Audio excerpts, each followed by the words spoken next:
Shirinsoy oqshomlari. Naqadar jozibador, naqadar orombaxsh. Quyosh qizil baxmal singari tovlanib, o'zini azim chinorlar panasiga olganda, bu oqshomlar ko'hna tabiat ko'rki tongdan ham musaffo bo'lib ketadi. Go'yo butun qishloqqa atlas poyondoz solingandik. Keng ko'chalar ham, qator oq uylar ham, oldi gulzor kolxoz klubi ham goh sariq, goh qizg'ish tusga kirib, qishloq husniga husn qo'shadi. Bu yerning odamlari-chi, ular orombaxsh oqshomlardan ham go'zal. Bu odamlar bilan suhbatlashib to'ymaysan. Ular uddasidan chiqmagan ishning o'zi yo'q. Shuning uchun ham lablarida doim tabassum, ko'zlarida sevinch. Ular tongni ham, tunni ham qo'shiq bilan qarshi olishadi.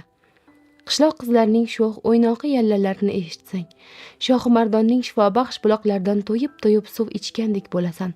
G'uboring tarqalib rohatlanasan. Nazira qishloqqa tushib kelgan kunning ertasiyoq qizlar uni o'rtaga olib qo'shiq ayttirishgan edi. Yo'q deganiga qo'yishmadi. Shunda u qandaydir laparni tutila aytib zo'rg'a qutulgandi. Hozir u ikki qo'lini iyagiga tirab deraza yonida o'tirarkan, daladan qaytayotgan qizlarning yalalarini eshitib, negadir shu voqeani esladi. O'shanda bir chekkada daraxtga suyanib turgan Qosimjon ham yo'q demay ayta qoling, baribir qutulolmaysiz degan edi. Qosimjon shunday demaganda Nazira qizlarga quloq solmasdi. Bilmayman derdi qo'yardi. Lekin nega Qosimjonning so'zini qaytara olmadi? Yaxshi ko'rinmoqchimidi unga? Nazira bir xo'rsinib qo'ydi. Yo'q, yaxshi ko'rinaman desa, bilmagan narsasini aytarmidi? Ish qilib nima bo'lsa ham lapar Qosimjonga yoqdi. Qizlarga qo'shilib chapak chaldi. Keyin mehmonxonagacha kuzatib qo'ydi. Xayrlasha turib qo'lini mahkam siqdi. Endi-chi? Endi bunday qilmaydi. Kechqurunlari qolmaydi. Qolsa ham endi baribir Naziraga buning ahamiyati yo'q. U uylanyapti. Boya to'yga aytib ketdi. O'zingiz bosh bo'ling dedi. Bosh bo'ling emish. Nimaga? O'zining ishsiz sevgisigami? Yo'q, u ketadi, ha, ketadi. Nazira derazani berkitdi. Siqilib ketdi shekilli, yana ochdi. Chuqur uf tortdi. Boshini kichkina qo'llari ustiga qo'ydi. Shu payt kimdir deraza oldidan o'tib ketdi. Ketidan yana kimningdir sharpasi ko'rindi. Ko'p o'tmay mehmonxona qarshisidagi klub odamlar bilan to'ldi. Kimdir dutor chala boshladi. Bu Sherali bo'lsa kerak. Nazira darrov angladi. Sherali dutordan hech ajralmasdi. Ishga ham olib boradi. Bo'sh qoldi deguncha ting'illatgan. Ana, kimdir ashula aytib yubordi. Kim bo'ldi ekan? Biram yaxshi aytayapti-ki. Nazira beixtiyor quloq soldi. Quralay qiz yigitga ishqim tushdi. Tush ko'ribman tushimda meni quchdi. Meni quchma topganing men emasman.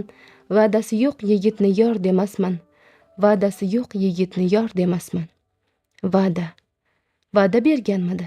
Shunchaki keling, birga ishlaymiz degan edi xolos.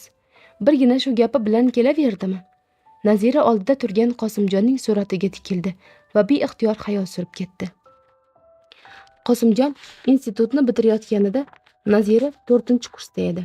Ikkovi bir-birini yaxshi bilsa ham aloqalari salom alikdan o'qish haqidagi gaplardan nari o'tmasdi. Nima bo'ldi-yu, yangi yilni bir joyda kutadigan bo'lib qolishdi.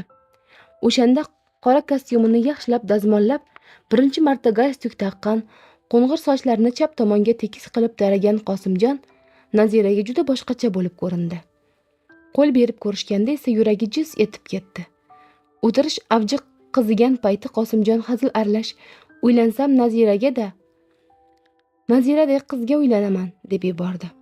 Yigitlar "Diding durust" degandek Naziraga qarab qo'yishdi. Nazira seskanib ketdi, lekin hazil aralash aytilgan shu so'z ikkovini bir-biriga juda yaqin qilib qo'ygandi. Qosimjon qishloqqa ketadigan kuni bitirib Shirinsoyga boring, birga ishlaymiz dedi. Nazira qanot paydo qilib orqasidan uchgudek bo'ldi. Ha, o'shanda u o'z hayotini Qosimjonsiz tasavvur qila olmadi. Shuning uchun ham institutni bitirishi bilan Shirinsoyga yo'l oldi. Rais mehmondo'st odam ekan. Nazira kelishi bilan uyga olib ketdi. Alohida uy berishguncha shu yerda turishni taklif qildi. Choy ichib o'tirishgan edi, bir qiz kelib qoldi. "Tanishib qo'y, Gulchehra" dedi Nurmat aka Nazirani ko'rsatib. "Bu kishi yangi zootexnikimiz." Qiz muloyim jilmayib qo'ydi. "Juda yaxshi, salom" dedi qo'lini uzatib. Ikki qiz choy ichilib bo'lguncha apoq-chapoq bo'lib ketishdi. Raisning e'tiroziga qaramay Gulchehra yangi dugonasini uyiga olib ketmoqchi bo'ldi. Nurmat aka, "Xo'p, deya qoling, ikkalamiz gaplashib yotamiz, xo'pmi?" Nazira uyalanqirab yerga qaradi. "Mana ko'rdingizmi?" Gulchehra yana raisga yopishdi. "Bir marta xo'p desangiz nima qiladi? Qosimjon akam bilan qirga yuboring deb qancha yalindim, yubormadingiz. Endi bunga ham yo'q demaysizmi?" Nazira Qosimjonning ismini eshitishi bilan yalt etib unga qaradi-yu, qizarib ketdi. Buni o'zi ham sezdi shekilli, yuzini dastro'moli bilan sekin yashirdi. "Xo'p, buncha qaqillamasang", dedi. Nihoyat rais kulga aralash. "Senga yo'q deb bo'larmidi? Mehmon rozi bo'lsa olib keta qol. Siz nima deysiz, Nazira?" "Mayli", deb rozilik berdi Nazira. U Gulchehradan Qosimjonning qachon kelishini tezroq bilishga oshiqardi. "Bo'lmasa bularni ertaga o'zing fermaga olib borarsan." "Xo'p bo'ladi. Qani ketdik." Gulchehra Nazirani qo'ldan ushlab hovliga olib tushdi. Shu mahal qayerdandir it hurdi. Tovuq qaqilladi. "Tavba", dedi Nazira. "Dalada kun juda tez kech bo'lar ekan-a? Yoqmadimi?" Samimiylik bilan so'radi Gulchehra. "Yo'q, nega? Yaqindagina mashinadan tushganimda kun tepamda edi. Birpasda kech bo'ldi qo'ydi. Shunga aytyapman." "To'g'ri, o'rganmagan kishiga shunaqa ko'rinadi. Qosimjon aka ham yangi kelganlarda shunaqa bo'luvdilar." Naziraning yuziga yana qizillik yugurdi, lekin bu gal ortiq chiday olmadi shekilli. Sherigi qiz bo'lgani uchunmi yoki hozir o'zini raisning uyidagidan dadilroq sezdimi, so'radi. "Aytganday, Qosimjon akangiz qirdan qachon keladi?" "Ertaga. Ana uyga ham keldik." Nazira so'nggi gapni eshitmadi. "Ertaga. Mayli, ertaga bo'lsa ertaga." Ko'pi ketib oz qoldi. Qanday bo'lib ketgan ekan? Qanday ko'rishar edi? Hali ham avvalgidek kam gap, muloyim, uyatchanmikan? Yo, u shunday xayollar bilan Gulchehraning mehmondo'stligiga ham uncha e'tibor bermadi. 2 chimdin osh yedi-yu, bir ho'plam choy ichdi. Keyin Gulchehra solib bergan o'ringa yonboshladi. "Mana, Qosimjon aka", o'yladi Nazira. "Qishlog'ingizdaman. Sevinchim ichimga sig'mayapti. Sizchi? Siz xursand bo'larmikansiz?" U ko'zlarini shiringina suzib, yumshoq par yostiqqa yuzini qo'ydi. Begona joyda oldinga xilma-xil ovqat qo'yishsa ham yegandek bo'lmaysan. Kechasi qanday uxlaganingni bilmaysan.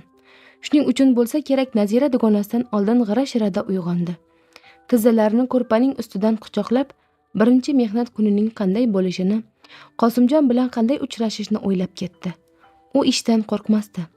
Albatta, shunday katta kolxozda zootexnik bo'lib ishlash ancha mas'uliyatli, lekin bu uni cho'chitmasdi. Biroq yuragiga g'ulg'ula solgan narsa ham yo'q emas.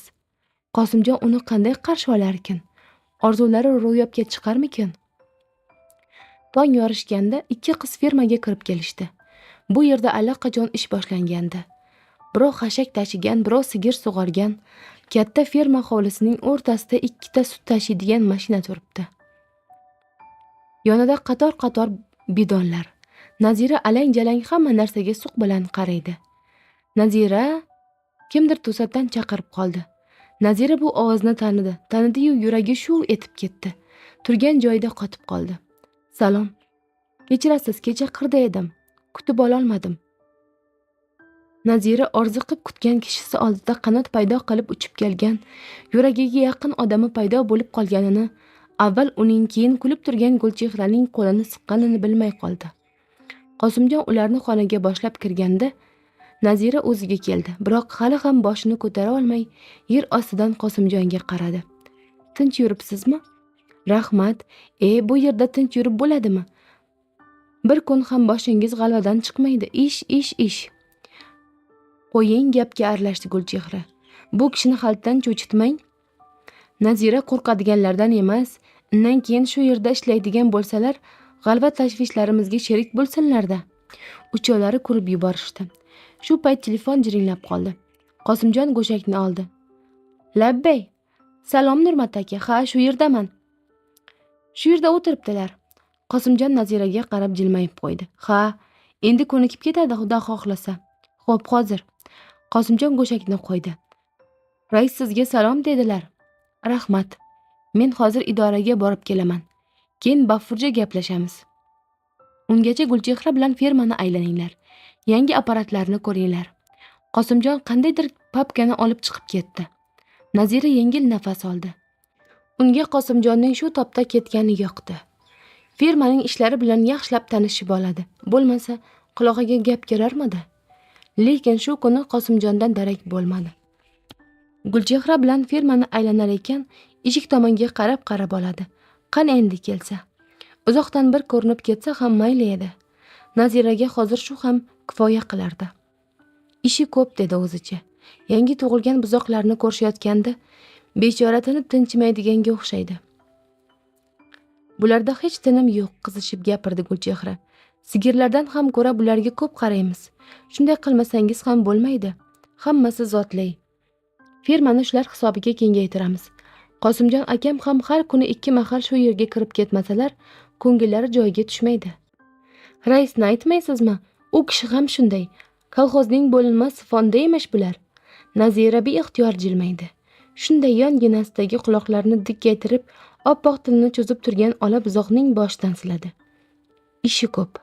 Bitta bo'linmas fondning o'zi qancha ish? Mayli. Qo'limdan kelganicha yordam beraman, lekin nega kelmayapti? Kechikirdi. Bugun ham daragi yo'q. Keyin nima bo'ldi? Qosimjonni kunda ko'radigan bo'ldi. Hatto kechalari fermada qolib ham ketishdi. Nazira hayotining eng quvonchli damlari hisoblangan ana shu 4-5 oy ichida Qosimjonning haqiqiy ko'makchisiga aylandi. Sigirlarning ratsioni 2 marta ko'paytirildi. Elektr cho'pon, elektropaylkalar har bir bo'limga qo'yildi. Nazira kolxozda hammaga yaqin va jonkuyar bo'lib qoldi. Kolxoz umumiy majlislarining birida rais hammaning oldida uning peshonasidan o'pdi. Agar o'g'lim bo'lganida o'zim kelin qilardim dedi hazil aralash. Zalda kulgu ko'tarildi. Nazira yer ostidan yonida o'tirgan Qosimjonga qarab qo'ydi. Qosimjon samimiylik bilan jilmaydi. Majlisdan so'ng klubda odatdagidek o'yin-kulgu boshlanib ketdi. Gulchehra qo'shiq aytdi. Yaxshigina ovozi bor ekan. Firmaning haydovchisi Sherali dutorga unda jo'r bo'ldi. Birinchi pok sevgi haqidagi yurakdan aytilgan bu qo'shiq Nazirani to'lqinlantirib yubordi. Qo'shiq tugashi bilan eshikka chiqdi. Tun, Shirinsoyning orombox tuni. Ko'kda son-sanoqsiz yulduzlar, qaysi biri so'nib, qaysi biri yonayotganini sezmaysan kishi. Shulardan biri Naziraniki. Ana, hammasidan yorug', hammasidan katta. Biroq nega yolg'iz? Endigina bargak yozgan tozordan mayin shamol esdi. Nazira o'sha tomonga yurdi. Bir mahal oldinda kimningdir sharpasi ko'rindi. Uning yonida yana birov borga o'xshaydi. Kim ekan bular? Nazira yuragini ushlab yurishini ham, orqaga qaytishini ham bilmay to'xtab qoldi. Endi qo'yib yubormayman derdi erkak ovozi. Gulchehra, rostini ayting, qachongacha qiynaysiz? Nazira bo'shashib, oyoqlari madorsiz chalishib ketdi. Bu Qosimjon edi. Qosimjon, endi nima qildim? Ish qilib o'zimni sezdirmay ketish kerak, bildirmay ketish kerak. Nazira zo'rg'a uyga yetib keldi. U yechinmasdan o'zini sovuq karavotga tashladi-da yig'lab yubordi. Ertasiga ertalab Qosimjon keldi. U xuddi yosh boladek sevinchini ichiga sig'dira olmay to'y haqida gapirdi. O'zingiz bosh bo'ling dedi Naziraga. Nazira yurak yig'isini bo'g'ib jilmaydi. Rost, siz ham hamma narsaning uddasidan chiqasiz, bormasangiz xafa bo'lamiz. Kelishdikmi? Nahotki sezmagan bo'lsa, nahotki sevishimni bilmasa, o'ylardi Nazira. Uning gaplariga quloq solarkan. Bilsa shunday dermidi? Ayb o'zimda. Nega bildirmadim? Nega aytmadim? Hozir aytaymi? Qosimjon aka, nima, borasizmi? Nazira og'ir xo'rsindi. Ha, boraman. Qosimjon chiqib ketdi. Ketish kerak dedi o'ziga o'zi Nazira. Tezroq ketish kerak. Bu so'z unga kuch paydo qildi. O'rnidan turib bor narsalarini taxladi. Ketish kerak, tezroq ketish kerak. Bir pasda kiyinib, chamadonini ko'tardi-da ko'chaga chiqdi. Shu payt klubda chiroq yondi. Yana Sherali dutorini cherta boshladi. Nega mungli? Boyagidek quvnoq emas. Ha, bu kuyni Sheralining o'zi yaxshi ko'radi. Yolg'iz qolsa nuqul shuni chaladi.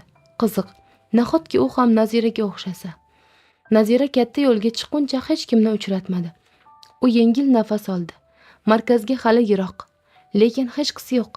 Shu yerdan ketib olsa bo'ldi. Nazira atrofga mehr bilan boqdi. Qanchalar tanish joylar. Yarim yil ichida bu yerlar xuddi tug'ilgan qishlog'idek unga juda aziz va yaqin bo'lib qolgandi. Nurmat akasi, Sheralichi, qizlarchi, ularni tashlab ketaveradimi? Lekin ketishi kerak. Uning o'pkasi to'ldi. Ko'zlariga yana yosh keldi. O'zini qanchalik bosmasin, quyilib kelayotgan bu yoshni to'xtata olmadi. Shu alfozda qancha yurdi bilmaydi. Qarshisidan kelayotgan mashinaning chirog'i ko'zlarini qamashtirib yubordi. Mashina uning yoniga kelib taqqa to'xtadi. Shu mahalda qayoqqa? Nazira hovliqib mashinadan tushayotgan kishining Nurmat aka ekanini bildi. Bildi-yu nima deyishini bilmay qoldi. Qayoqqa ketyapsan, hoy menga qara, so'radi rais va yana hech narsani bilmagandek ro'molchasini uzatdi. Ma, yuzingni artib ol. Qayoqqa ketyapsan? Shaharga, bo'shashib javob berdi Nazira yoshlarini artarkan. Shunday degin, qani mashinaga chiqchi. Nurmat aka bir zumda chamadonini mashinaga soldi va Naziraning yoniga o'tqazdi-yu, qishloq tomonga haydab ketdi. Qayoqqa olib ketyapsiz? To'xtating. Nazira jon holatda raisning qo'liga yopishdi. Qayoqqa bo'lardi? Jilmayib javob berdi rais. Shirinsoyga? Sen bizni tashlab ketarmiding? Nazira javob bermadi. Nurmat aka ham anchagacha jim bordi. Nega xafaligingni bilmayman, lekin g'am yomon narsa dedi nihoyat rais. Uni yengmasang hayoting buziladi. Orzularing puchga chiqadi. Uni yengish kerak. Uni yengish kerak, takrorladi raisning so'zini ichida Nazira va shu topda qattiq charchaganini sezdi. Yengish kerak. Qanday qilib? O'ziga o'zi bergan bu savolni javobsiz qoldirdi. Mudroq bosgan ko'zlari yumilib, boshni sekingina Nurmat akaning yelkasiga qo'ydi. Baribir ketaman, lekin shunday yelkaga bosh qo'yib uxlash qanday yaxshi. U bundan bir necha yil muqaddam otasi frontga ketadigan kuni ana shunday orom olgandi. Labidan tabassum arimaydigan Nurmat aka hozir uning uchun o'z otasidek aziz va mehribon bo'lib ketdi. Shularni tashlab ketamanmi? Xayoldan o'tkazdi Nazira. O'z qizidek bag'riga olishdi. Yolg'izligimni bildirishmadi. Nahotki baxt faqat sevgida bo'lsa? Bu odamlar bilan yashashning o'zi baxt emasmi? Mashina idoraga yaqinlashganda klubdan yana qo'noq kuyi yangray boshlagandi. Nazira ancha yengil tortdi. Boshini ko'tarib quloq sola boshladi. Buncha dilbar chalayotgan kim ekan? Sherali emasmi? Shirinsoy oqshomlari. O'lmas Umarbekov. Tamom. Tinglaganingiz uchun rahmat.